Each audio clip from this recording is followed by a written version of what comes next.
Hello everyone. So today we'll be taking up the daily quiz for the date 14th March 2024.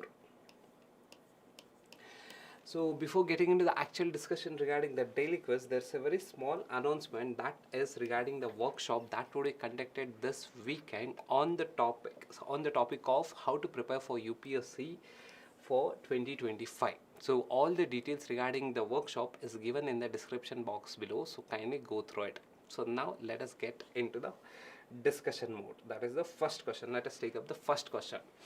So Honorable President has given a green signal for the Uniform Civil Code of the state Uttarakhand. So in this context we will be taking up a question on Uniform Civil Code. So which of the following statement regarding the Uniform Civil Code in India is or correct? The first statement is UCC is Uniform Civil Code. Uniform Civil Code aims to provide a common set of laws governing the personal matters such as marriage, divorce, inheritance and adoption for all the citizens irrespective of their religion. Is it true? Does Uniform Civil Code provide a common law regarding your personal matters for all the citizens irrespective of your religion? Is it true? That is the concept of UCC. So the statement 1 is actually the concept of UCC. So the statement 1 is right. So if you see here currently how things work in India, so we have something called as a personal law, and we know that India is a diverse country with respect to religion. So there are various religions. So currently India operates on the basis of various personal laws. So that is, we have personal laws regarding the personal matters like say your marriage, divorce, inheritance, adoption, maintenance, etc. So these are your personal matters. These personal matters are guided by something called as personal laws, and these are the various personal laws in India. So we have Hindu personal law, Muslim personal law, Christian personal law, Parsi personal law, Sikh personal law. Various personal laws are there. Say for example, if you belong to Hindu religion, and all these personal matters will be guided by Hindu personal law for you, and if you belong to Muslim religion, and all these personal matters, say in terms of your marriage, inheritance, etc., etc., so that will be guided by Muslim personal law. Say if you are a Sikh, and all these personal matters will be determined by say Sikh personal law, or say similarly it goes with your Christian as well. So Christianity as well. So this is the concept of personal law. Currently India operates, the majority part of India operates on this provisions, that is personal law. So we have something called as a UCC. What is this UCC? Uniform Civil Code. So this Uniform Civil Code, what it wants to achieve is that all these personal matters should be guided by one uniform law to everyone. Currently if you are Hindu, so these personal matters will be applicable on the basis of your Hindu personal laws. If you are Muslim, so it will be applicable on the basis of your Muslim personal laws.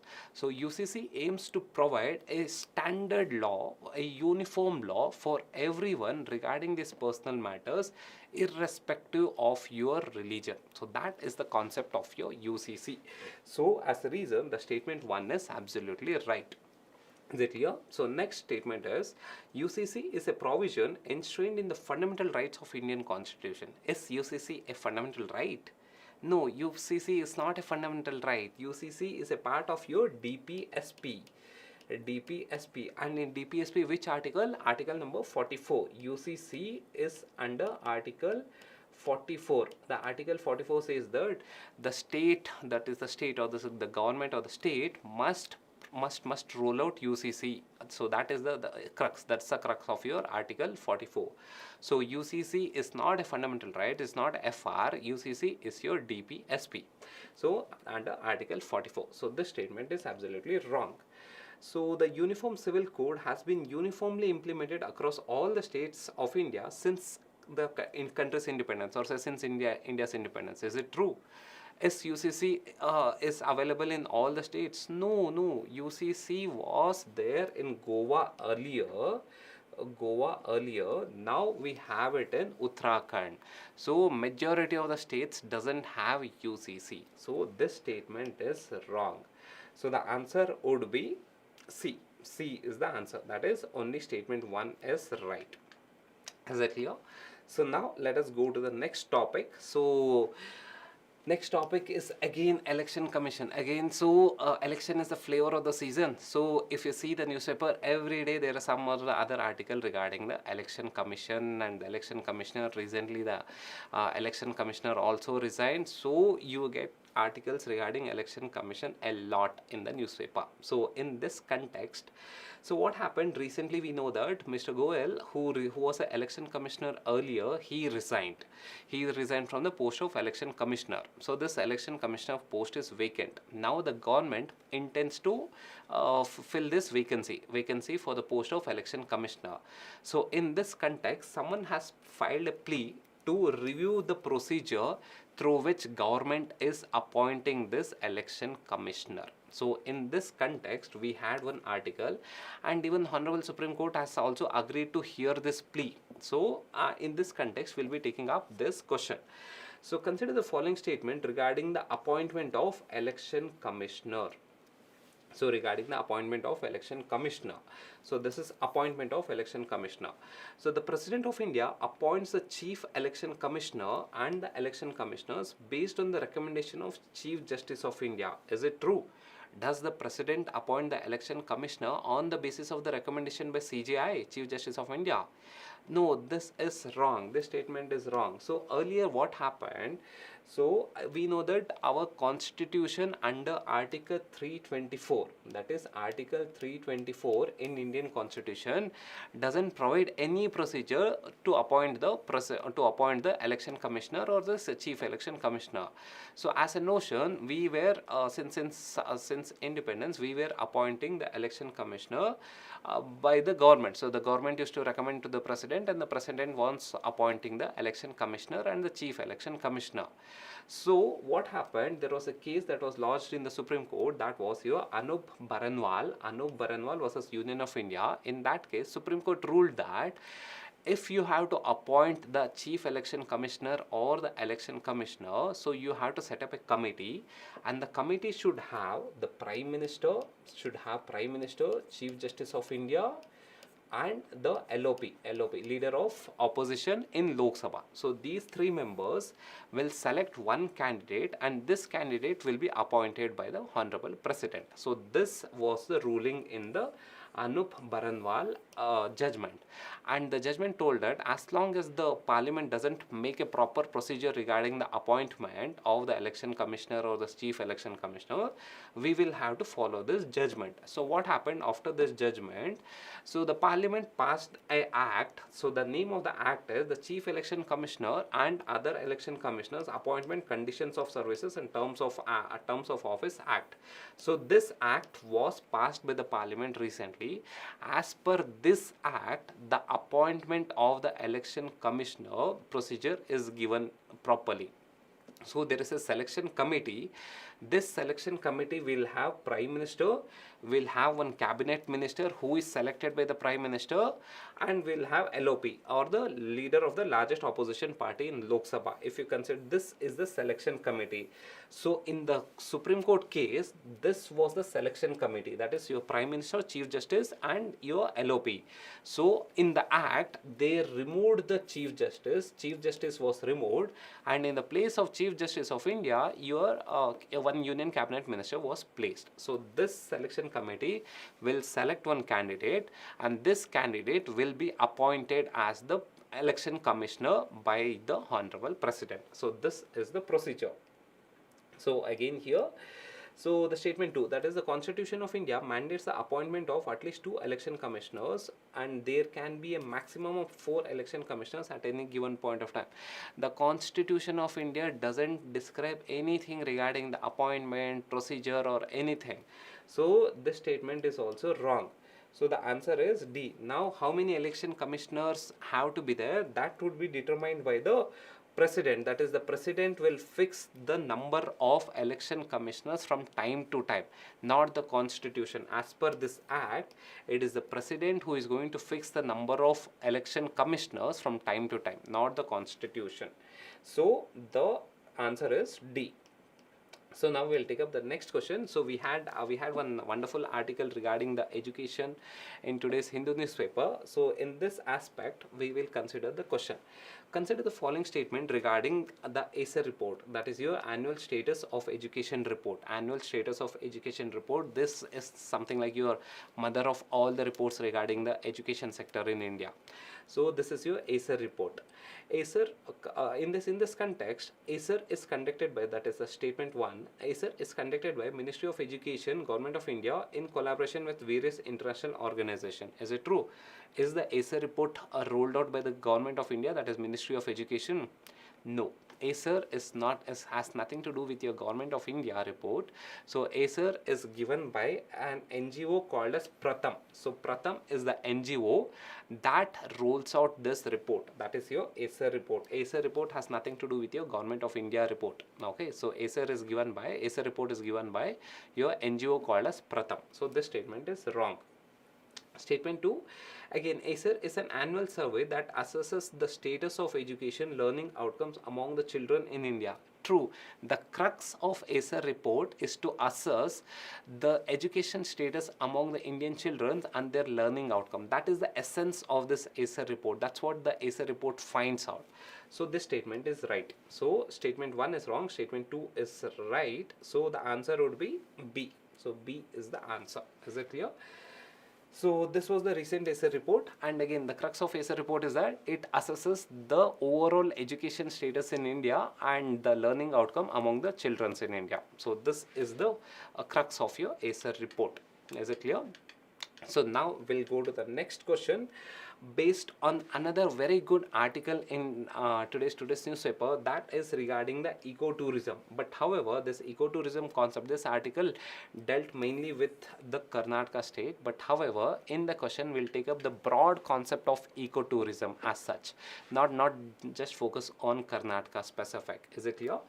So this article, so based on this article, so we'll take up a question regarding the ecotourism concept.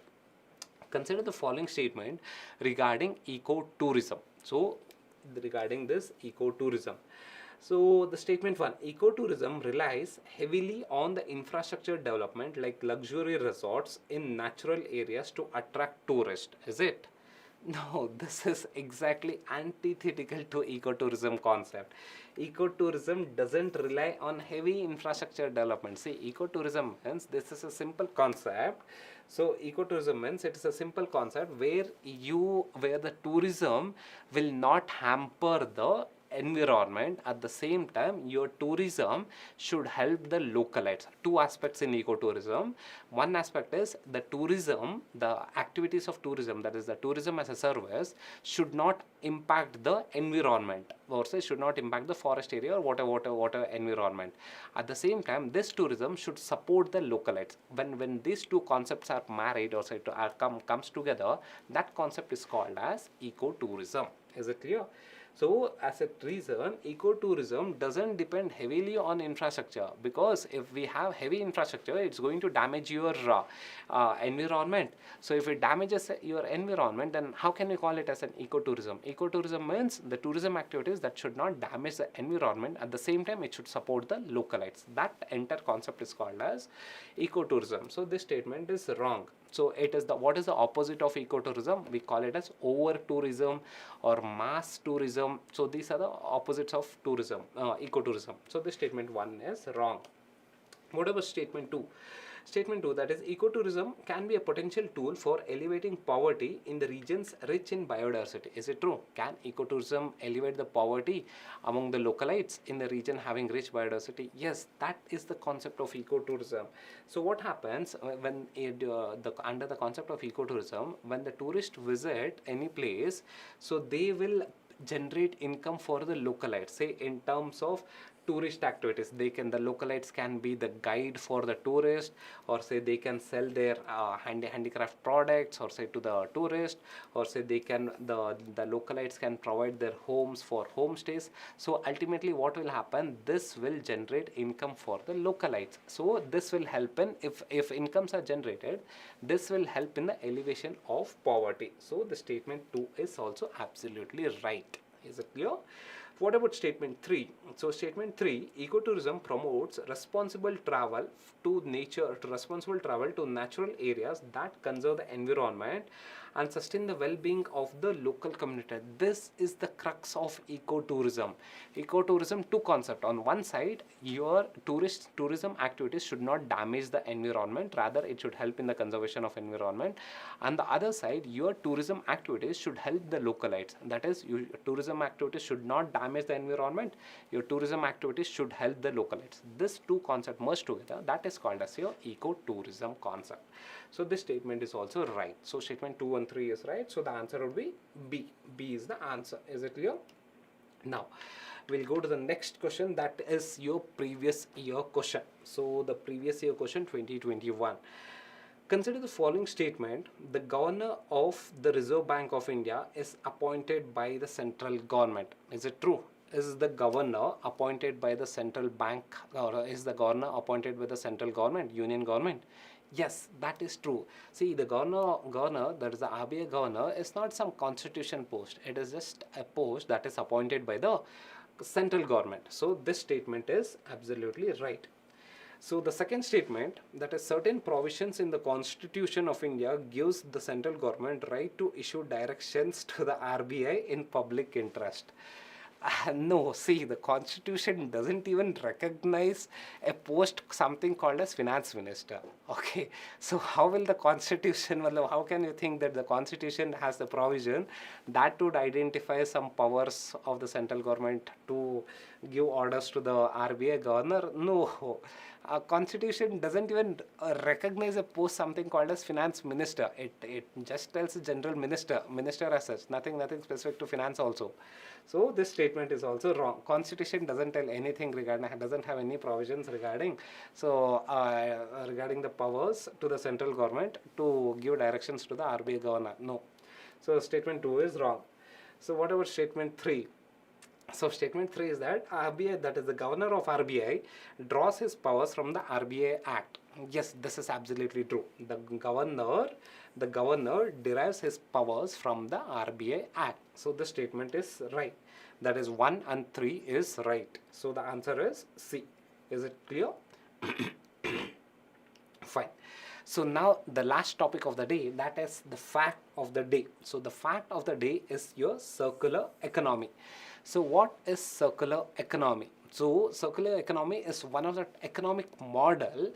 So before getting actually into this circular economic model, we will have to understand the concept of linear economic model. So what is this linear economic model? So linear economic model, it is a kind of your economic model where we utilize the resources, take the resources from the nature, we manufacture the goods from it, and then we use it, and then we dispose it. We will not reuse it or recycle it. That concept is called as linear economic model, that is use and throw. We use the natural resources, we manufacture some goods, and we utilize it and we discard it. So this is the linear economic model. That is, we take the resource from the nature, we make some products out of it, and we dispose it. So this is the linear economic model. Here in this linear economic model, there are major issues in terms of over exploitation of the resources. See, we know that the resources in earth is not infinite, it is finite, it is limited. So as a reason, we cannot indulge in this linear economic model.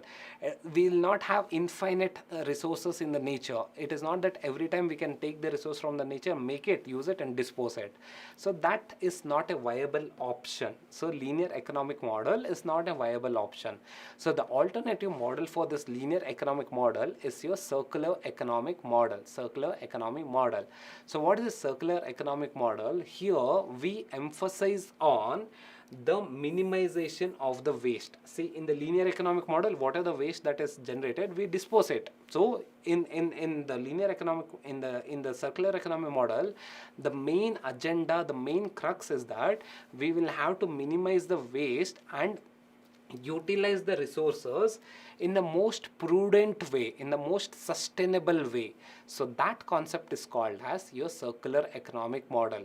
How do we minimize the waste, and how do we making the most of the resources? How do we utilize the resources in the most prudent way? So how do you do that? So that concept is called as your circular economic model. So in circular economic model, what we do is we take the resource from the nature, that is we take the resource from the nature, we make some products out of it, we use it, and we try to recycle it. We try to recycle it, and which are the product that can never be recycled, or say that is very very difficult to recycle, only those products are disposed as a waste. Remaining all the products are recycled. So again here, what are we focusing on? To minimize the waste. If we minimize the waste, and if we focus on the recycling of the resources, so what will happen? Our dependency on the nature reduces. That is, our pressure on the nature reduces. We need not over exploit the nature. So this concept is called a circular economy. In circular economy, we take resources, we make some products, and we utilize it, and we recycle it. If we recycle, our dependency on the nature, our dependency on the natural resources reduces. So as a reason, what will happen? We shall not over exploit the resources. So this is a sustainable model. That is, the circular economy is a sustainable model, and throughout the world, including India, we are moving towards a circular economy model. Is it clear? So this is the end of today's discussion. So thank you guys.